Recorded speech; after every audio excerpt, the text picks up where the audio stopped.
it going in there. Your selections, Great, great W by our football team. Just excited for those guys in that locker room right now. It's tough to go on the road in the ACC and get a W. We do it the old-fashioned way.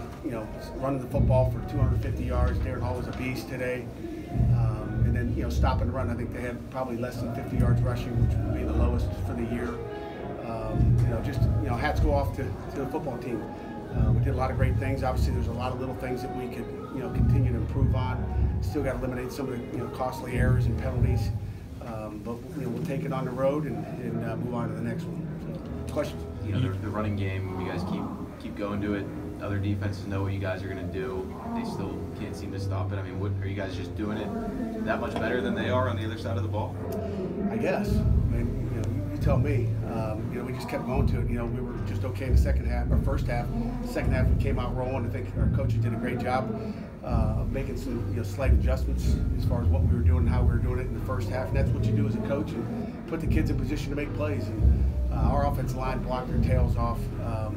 My hat goes off to every one of those guys up front. The tight ends, George Aston, he's a monster in there. And again, Darren Hall, there he is. He's coming back again. Second half of the season, he's in. So, was it a plan to go to Hall more? Or was it just he was kind of the hot guy?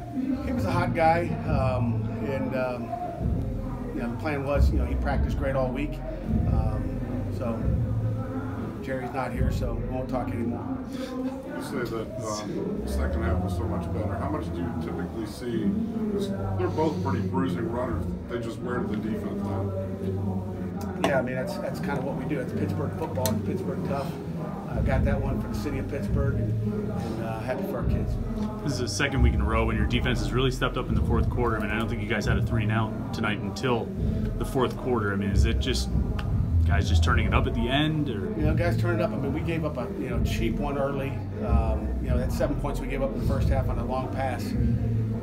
Our guys kind of just wiped it off, but it was really just a mess up. Period. We made a check, and we didn't execute it very good, and it hurt us. But they played good. I mean, really played good the whole game. And when you hold someone to 50 yards, they run the ball pretty good on everybody. So I mean, it was you look at the defense a week ago, and you look at what we put on the field today. Our kids worked hard all week. Coaches did a great job putting them in position. And, that's how you play Pitt defense. What did you guys do to take Perkins away? I guess we got him a couple times in the backfield. I don't know how many sacks we got, but that's the first time we put pressure on him, and we forced him to have to make some throws or make a decision. And again, hats go off to the defense. Obviously, the defense back did a great job of covering people and not giving them anything else. So there's a lot of cover sacks.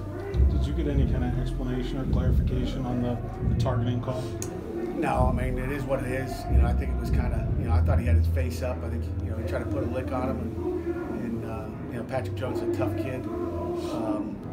What are you going to do? Sometimes it happens. It wasn't anything he tried to do intentionally, and that's the big thing. It wasn't like he was, trying to launch or do anything. So that happens. Changing Malik's number again. Is that a strategy to basically try to sneak him out there and catch them off guard, or? His jersey ripped. No, I'm just kidding you. Yeah, just to sneak him out there. We're trying to sneak him, and I think it's always tough if you can do that, and the player doesn't mind changing his number up. That at least throws them off a little bit. Didn't work too well anyway. I knew they would kind of take the jet sweeps away like they have the last couple of years, so we knew that was probably going to be an issue, but we wanted to find out what could go anyway.